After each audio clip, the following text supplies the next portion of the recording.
Indore crime branch ने कार्रवाई करते हुए अवैध फायर आर्म्स के साथ 2 आरोपियों को गिरफ्तार करने में सफलता हासिल की है। आरोपियों के कब्जे से 2 अवैध फायर आर्म्स, देशी पिस्टल और 5 जिंदा कारतूस जब्त किए हैं। दरअसल इंदौर क्राइम ब्रांच को मुखबिर से सूचना मिली थी कि 2 व्यक्ति अवैध फायर आर्म्स के साथ गंगवाल बस स्टैंड के पास स्थित रिद्धि सिद्धि होटल में रुके हुए हैं। सूचना पर कार्रवाई करते हुए क्राइम ब्रांच की टीम द्वारा मुखबिर द्वारा बताए गए स्थान रिद्धि सिद्धि होटल पहुंचे, जहां रूम नंबर 202 में आरोपी अमित कुमार और गोलू उर्फ शिवम सिंगोडिया को पकड़ा गया, जो कि तलाशी लेने पर दोनों आरोपी के पास से देशी पिस्टल और 5 जिंदा कारतूस मिले, जिसे आरोपी शिवम के द्वारा सिकली गरों से खरीद कर लाना बताया गया। वहीं आरोपी अमित से पूछताछ करने पर बैंक खाते में ऑनलाइन फ्रॉड के विभिन्न ट्रांजैक्शन करना बताया गया। पुलिस ने मौके से चेकबुक, डेबिट कार्ड भी जब्त कर लिए हैं। वहीं आरोपी अमित ऑनलाइन फ्रॉड की राशि बैंक खातों में ट्रांसफर होटल से ही कर रहा था। कल क्राइम ब्रांच में हमारे एसीपी पूनम चंद यादव की टीम को एक सूचना मिली थी कि एक होटल जो छतरीपुरा थाना क्षेत्र में स्थित है, रिद्धि सिद्धि होटल, उस होटल में कुछ लोग बैठ कर के और अकाउंट के हेरा फेरी का काम कर रहे हैं। उस पर से क्राइम ब्रांच ने जब दबिश दी तो उनके दबिश देने पर वहाँ पे 2 आरोपी मिले, जिसमें से एक का नाम था गोलू उर्फ शिवम सिंगोडिया, ये गांधी पैलेस इंदौर का था, और दूसरा अमित कुमार भोई, बड़ोदरा गुजरात का रहने वाला था। ये 2 लड़के मिले। जब अमित कुमार की तलाशी ली गई तो इनके पास में से चेकबुक और डेबिट कार्ड वगैरह मिले। और जो दूसरा आरोपी है गोलू शिवम सिंगोडिया, ये इंदौर का ही रहने वाला है, गांधी पैलेस इंदौर का, और इसके पास से एक पिस्टल मिली और 5 जिंदा कारतूस भी मिले। इसके बारे में जब आरोपी से बारे में पूछताछ की गई तो इसके 2 आरोप इसमें ऑलरेडी लूट के कायम है, पहले भी प्रकरण पंजीबद्ध किए गए हैं। और इस पे आगे जब पूछताछ की गई तो मालूम पड़ा कि ये दोनों व्यक्ति उस होटल में इस उद्देश्य से ठहरे थे कि ये जो लड़का गुजरात का है, इससे अकाउंट का पूरा, एक करंट अकाउंट का पूरा डिटेल लेकर के आया था, एक सिम लेकर के आया था और एक अपने साथ में चेकबुक वगैरह लेकर के आया था।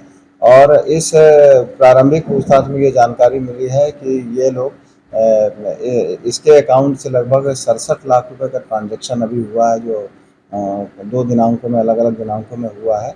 तो उसके बारे में पूछताछ की जाएगी। और मतलब इन्होंने प्राथमिक पूछताछ में ये एक्सेप्ट किया है कि ये इस लड़के का, जो गुजरात का लड़का था, उसके अकाउंट को मिसयूज करके, उसके मूल अकाउंट का मिसयूज करके और उसमें से 67 लाख रुपए इन्होंने ट्रांसफ़र कराए हैं। अब इसमें ये जानकारी ली जा रही है कि 67 लाख रुपए जो अकाउंट में ट्रांसफ़र हुए हैं यहाँ से वहाँ, वो किसका पैसा है और क्या ये किसी साइबर फ्रॉड का पैसा है या फिर ये गेमिंग का पैसा है, जिसके बारे में अभी विस्तृत जानकारी ली जा रही है।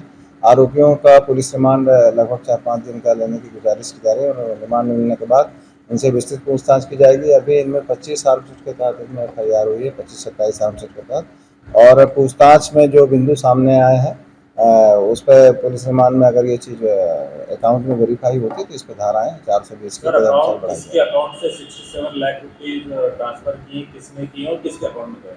ये अभी चूँकि अभी पुलिस रिमांड लेने के बाद अभी बैंक से ये जानकारी मिलेगी, तो इसके बारे में बैंक से जब जानकारी, आपने जो बताया कि किसके अकाउंट से ट्रांसफर हुए थे, अभी इनसे जो पूछताछ किया है तो उसमें ये जो लड़का आया था अमित कुमार भोई, इसने खुद एक्सेप्ट किया कि इसी के अकाउंट का यूज हुआ है और इसके अकाउंट का यूज करके जो पैसा इसके अकाउंट में आए हुए थे वो पैसा कहीं और ट्रांसफ़र हुआ है।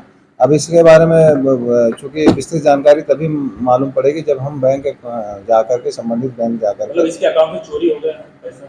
नहीं, अकाउंट से चोरी नहीं हुआ। इसने खुद इसकी खुद की सहमति थी, इसने अकाउंट अपने किराए में दिया, उसका इसको भी 1% का इसने एक्सेप्ट किया कि इसको 1% मिलता था। जैसे टोटल 67 लाख रुपीज़ गए हैं तो इसका ये कहना है कि उसको 67,000 रुपये उसको मिलने हैं। तो अभी चूँकि ये सब लेन देन होना होता है, इसके पहले ही मुखबिर ने सूचना मिली तो पुलिस ने अभी इन दोनों को संबंधित होटल से गिरफ्तार किया। अब इनमें आर्म्स कहाँ से आया, प्लस इस अकाउंट में 67 लाख रुपए कैसे इनके एक्सचेंज हुए हैं, इसके बारे में जानकारी ली जा रही है। अभी प्रारंभिक पूछताछ में ये भी मालूम पड़ा है कि ये जो अकाउंट का इनका जो करंट अकाउंट का जो किराए पर लेकर के जो पैसे एक्सचेंज हुए हैं उसमें यहाँ के और भी लोग शामिल हैं इसमें, जैसे शुभम नामदेव का नाम आ रहा है और एक अमन मिश्रा का नाम आ रहा है, एक हिमांशु विश्वकर्मा का भी नाम आ रहा है। और भी विशाल पोटले का भी नाम आ रहा है। तो हम इन सब के खिलाफ हमारे क्राइम ब्रांच में पूर्व में भी 2 प्रकरणों में ये वांटेड हैं और अभी चूंकि अभी प्रथम दृष्टया पूछताछ में इन लोगों के जो नाम आ रहे हैं, तो इसमें भी इस अपराध में इनके खिलाफ यदि साक्ष्य मिलेगा तो इनके किस तरह खिलाफ का कार्रवाई की जाएगी। प्रकरण है जिसमें ये वांटेड है? ये वांटेड है, इसमें यही साइबर फ्रॉड में ही अकाउंट किराए पर लेना और अकाउंट का मिसयूज कराने के मामले में ही ये पहले 2 मामले में वांटेड है। और अब इस मामले में भी प्रारंभिक पूछताछ में जो साक्ष्य आए हैं उसका वेरिफिकेशन हम बैंक से करेंगे और अगर इसमें सत्यता पाई जाएगी तो इसमें भी ये पैसा फ्रीज इनको करा बनाया दिया जाएगा। 67 लाख या निकाल ये एक ऐसा समझा इसको कि म्यूल अकाउंट होता है, किसी व्यक्ति ने ये कमीशन के लिए उसने एक अकाउंट खुलवाया। अब अकाउंट में कोई दूसरा व्यक्ति उसको पैसे को ट्रांसफर करता है, तो उस व्यक्ति ने वो 67 लाख रुपए ट्रांसफर कर दिए। 67 लाख रुपए वो किसी साइबर फ्रॉड या गेमिंग ऐप से उस व्यक्ति के अकाउंट में आया जिसको 1% मिलना था। तो अब पीछे बैक ट्रेल में पता चलेगा कि कहाँ से ये अकाउंट से पैसा आया। ये साइबर फ्रॉड का पैसा होगा संभवतः, ये निकाल चुके हैं, ट्रांसफर कर चुके हैं, संभवतः साइबर ऐसा फ्रॉड का इनका पैसा। निकाला जा चुका है, लेकिन अब इसका बैक ट्रैक से ही मालूम पड़ेगा कि कौन इसमें पीड़ित व्यक्ति कौन है और इसमें इसका लाभान्वित व्यक्ति कौन है। ये जानकारी बैंक से मिलता है।